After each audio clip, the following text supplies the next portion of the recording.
Then we turn to a particular question in epistemology, in the theory of knowledge. And it was a question that was raised in Plato's Meno. It was a certain paradox, that is the paradox of inquiry, or the paradox of learning. And the question that Meno raises, or the question behind the argument he raises, how can one gain knowledge?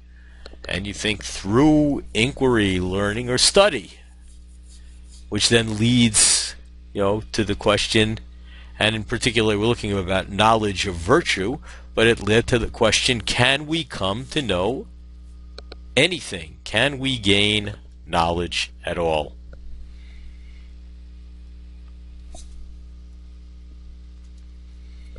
And we took a look at Meno's paradox, which was an argument supposed to show that you can never come to learn anything at all.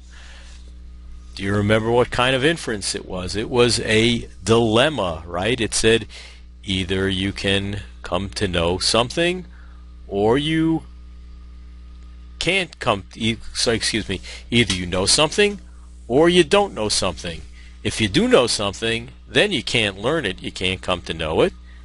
And if you don't know the thing, you can't come to learn it because you wouldn't know if you found it.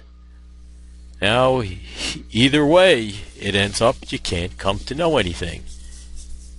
And we then took a look at Plato's method of refuting it, which was kind of a strange way to refute it, that is to show that the conclusion was wrong, even though he didn't quite show what was wrong with the argument. And he showed that by guiding a slave boy through a series of questions, and questions about geometry, and sometimes the slave boy gave him the right answers and sometimes the wrong answers, but he never quite told him which were the right and wrong answers. And he said, you see, what's happening was when this slave boy gets the right answers, he has true beliefs, he has true opinions. And then he goes on to say, and then how does he come to these things? Well, he has a theory, at least the theory that he goes through there is, he tells us about the slave boy is recalling, he's remembering, he's recollecting. He's recollecting what he knew in previous life. So it looks like it's reincarnation that explains how the slave boy has this knowledge. That is, you can't come to learn, but rather you recall. But in fact, I think Plato is not really depending on the idea of reincarnation in order to show that you can come to know something. That is, you just do it by recalling what you knew in a previous life. But rather, I think his view is that there are things that you know innately. You have a certain innate set of abilities, and based on that, you have certain knowledge built in, and you can use that to come to know other things. And then he went on to consider the question of what is knowledge, and the idea there being, what is the difference between knowledge and true opinion? And to this, I think we get an answer that is, knowledge is true opinion plus a proof, right? Plato says, and if the slave boy goes back and reviews what he's gone through, the series of steps that he's gone through to prove something in geometry, he will actually have a proof, thereby having gone from having true opinions to having knowledge.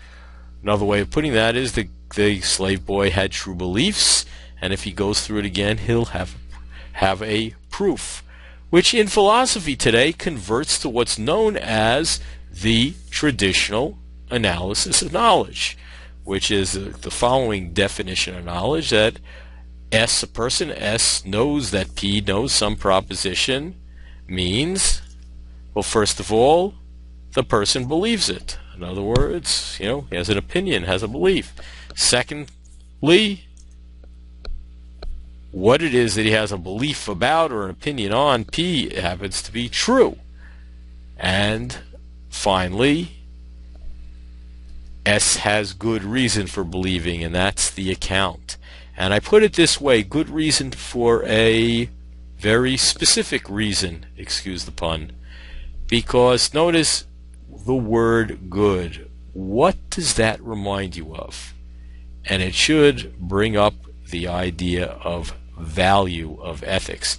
And I think we're going to see that good reason in certain ways is related to a certain theory of value.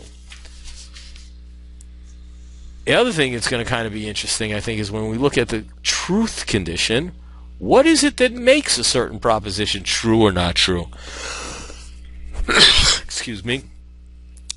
It all depends on the proposition is true, depending on how the world is. If it correctly describes the way the world is, it's true. That is, if that's the way reality is, the proposition is true. Okay, so there's an element of evaluation in knowledge, and there's a certain metaphysical underpinning. But thinking that knowing things requires that you have good reason led us into our next topic, that of the tools of philosophy, that is logic.